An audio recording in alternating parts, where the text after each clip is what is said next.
Hello, great people. More details have emerged as regards how the state of emergency that President Bola Ahmed Tinubu imposed on Rivers State was able to end a speedy passage at the House of Representatives. You will recall that there has been media reports that senators were bribed in US dollars, House of Rep members were bribed in US dollars.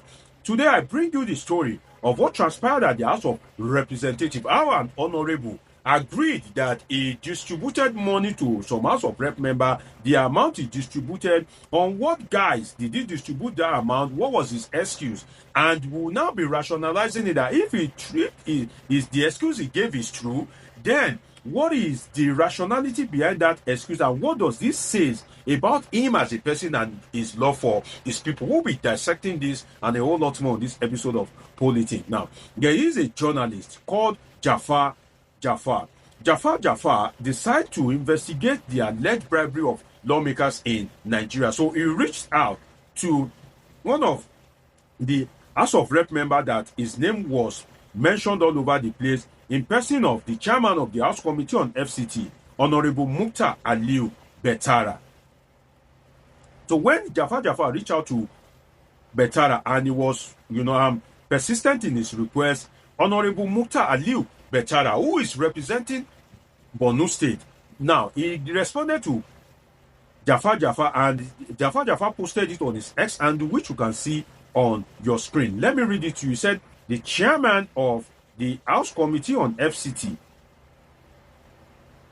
he says, the chairman of the House Committee on FCT, Mukhtar Aliyu Betara, has clarified to me that he only shared $5,000 to each member of his committee as Sallah Gesture, not inducement to support emergency rule in Rivers State. According to him, he maintains the tradition like Santa Claus every year. Santa Claus is Father Christmas. So that means that the Honorable Mukhtar Aliyu Betara is saying that he maintains the tradition like Santa Claus every year, as we say in Hausa, not tie, but in leg. That is according to Jaafar, as you can see on your screen. Now, let us dissect some of the associated issues. You will recall that this Honorable Mukhtar, is from Borno State, one of the states that is worst hit by Boko Haram, one of the states that have been, worst hit by the Islamist terrorists. Now, you may want to imagine that you are from Borno State, a state that has been impacted by extremism, and you have the money to be sharing $5,000 to House of Rep member. Where did you get that kind of money from? $5,000 will give you almost 8 million naira. So is it that you rate your colleagues as poor, that you now be sharing 8 million naira to each of your colleagues like Santa Claus? So there's nothing that is beneficial to your community. There's nothing of benefit to your constituents. Your constituents is like London, it's like New York, that they don't need anything. Everybody in your constituency, they don't chop belly food in such a way that the only thing that is left for you is to now be sharing money to your fellow House of Representative members. So for you to come for a state, from a state that shares an history, geography, and sociology of Islamic radicalization with Boko Haram, definitely you cannot be sharing money if you are operating, apologies, within your right senses, in the sense that you are sharing money whereby in your constituency there's no constant electricity, there's no good network of road, there's high level of poverty and illiteracy, there's extremism in your community, and you are busy sharing money. So that calls to question the kind of personality of that man. And if we look at it well, government officials, this is where it gets a bit interesting. Government officials transacting, paying, rewarding, or gifting in dollars. Now, let us look at this very well. If the House of Representative members are being given $5,000, we can call that a transaction or a payment or a reward or a gift. So anyhow you put it, one of those four categories, the thing is that they are exchanging money within the territories of Nigeria in US denomination. That itself is an offense. So what you see is lawmakers committing offense that ordinary people should not even commit, that they are committing an offense that they themselves that made the law are ignorant of. So why would you be transacting within the Nigerian territory in US dollars as a lawmaker? Can't you transact in Naira? Can't you pay in Naira? Can't you reward in Naira? Can't you gift in Naira? And the reason why I said so is that now Nigerians are saying that, oh, the legislators were bribed. He said, oh, he just gave them as, Sallah gift. He just gave his colleagues a Sallah gift of 5,000 US dollars. So that falls under either transaction, payment, reward, or gift. Either one that it falls under, you are not allowed to transact in US dollars within the territory of Nigeria. So he now made a statement that long-standing tradition, Honorable Aliyu made a statement that long-standing tradition. So you want to ask yourself that, okay, if it is a long-standing tradition, are all lawmakers Muslims?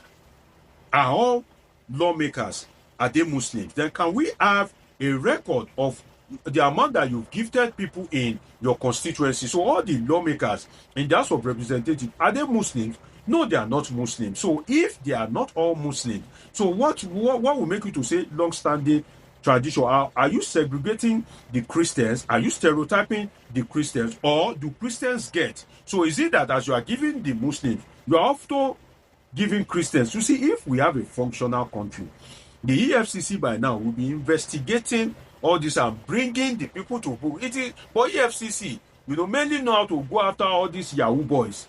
Many know how to go after people that spray Naira note. But people that are transacting in dollar, are they not committing an offense? If there are allegations of bribery, is EFCC not supposed to investigate? EFCC will suddenly go deaf and dumb until they see a Yahoo boy and they'll go and be posting their hotel all over the place. Until they see somebody now spraying Naira on social media, then they'll go and arrest such a person. So you can see the inefficiency of the EFCC in that figure. So if the senator says that the $5,000 that was shared is a long-standing tradition, okay, you gave it to Muslims, right? You gave it to Christians. Okay, how about traditional worshippers? If a lawmaker is a traditional worshipper, will you give him to? If a lawmaker is an atheist, that he doesn't believe that God exists, will you give him to? So for him to come out and say, it's a long-standing tradition, you coming from a state, even Lagos lawmakers are not doing such long-standing tradition. It is you that now come from Borno State that is now doing the long-standing tradition. The handwriting on the wall is as clear as the biblical one in Daniel 5:25. Mene teke opasin. Now let us look at another thing that is very important in this money that was allegedly exchanging hands for the state of emergency that was declared on River State to allegedly sail through in the House of Representatives in a country where coppers are paid 33,000. Let us look at it. Do lawmakers have the fear of God?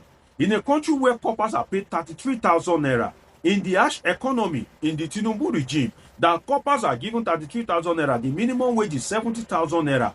A legislator that is already over-pampered, a legislator that, is already overpaid, is now receiving extra money because there is Ramadan. So what is the significance of Ramadan, and how does it connect to sharing money? The significance of Ramadan is regards sharing money to people that are already rich. You leave the people that are poor, the people that cannot feed. And you see, some of these northern leaders, they will now come out and be abusing Seyi Tinubu.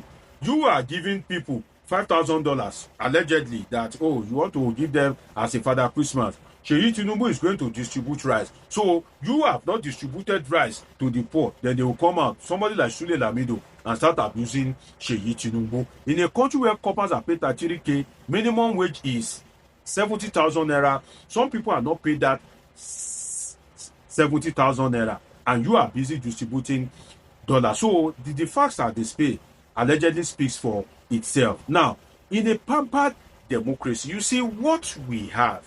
At the end of the day, you see, in the history of Nigeria, it is military intervention that have truncated democracy. But with the way our democracy is growing, it may be that it will be the political class that will truncate this democracy because politicians are over-pampered. For you to do your legislative work, to reason, to test the pulse of your constituency and vote whether the state of emergency is right or wrong.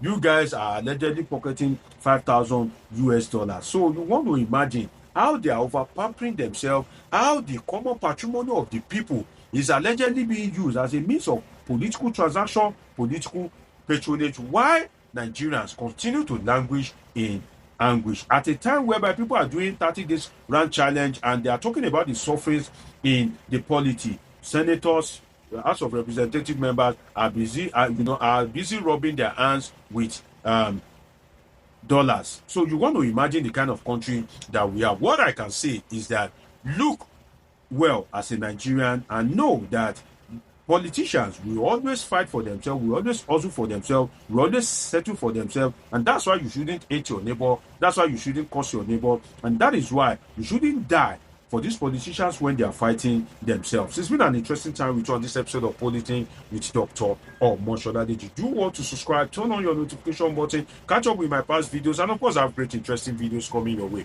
Till I see you again, always remember that I love you all sincerely.